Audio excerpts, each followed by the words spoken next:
5 salitang hindi mo dapat sabihin sa iyong tahanan. Ang huli ay mapanganib sa espiritu. Malakas ang kapangyarihan ng mga salita. Sinasabi sa Kawikaan 18, 21, ang dila ay may kapangyarihang maghatid ng buhay o kamatayan.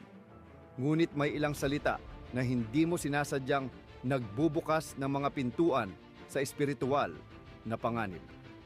Narito ang 5 salita na dapat mong alisin sa iyong tahanan. Una, walang pag-asa. Pinapatay nito ang pananampalataya.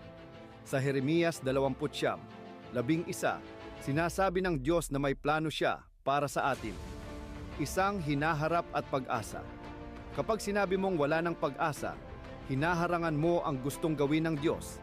Ikalawa, puot o galit na galit ako. Lason ito sa iyong espiritu at tahanan.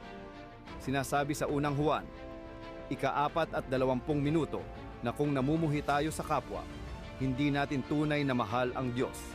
Ikatlo, kahiya-hiya. Kapag binabanggit mo ito, inaanyayahan mo ang espiritu ng kahihiyan at pagtanggi. Hindi ka tinatawag ng Diyos na kahiya-hiya, tinawag kanyang tinubos. Ika-4, tanga o bobo. Ang mga salita ay may kapangyarihang bumuo o sumira ng pagkatao. Ayon sa Kawikaan 12:19, ang mga pabigla-biglang salita ay parang tabak na sumasaksak. Pumili ng mga salitang nagbibigay buhay. Ika-5, isinumpa, mapanganib ito.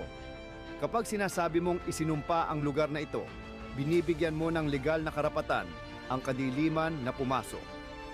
Ang mga salita mo ang nagtatakda ng atmosfera sa iyong tahanan. Kaya piliin mong magsalita ng pagpapala, hindi ng kapahamakan.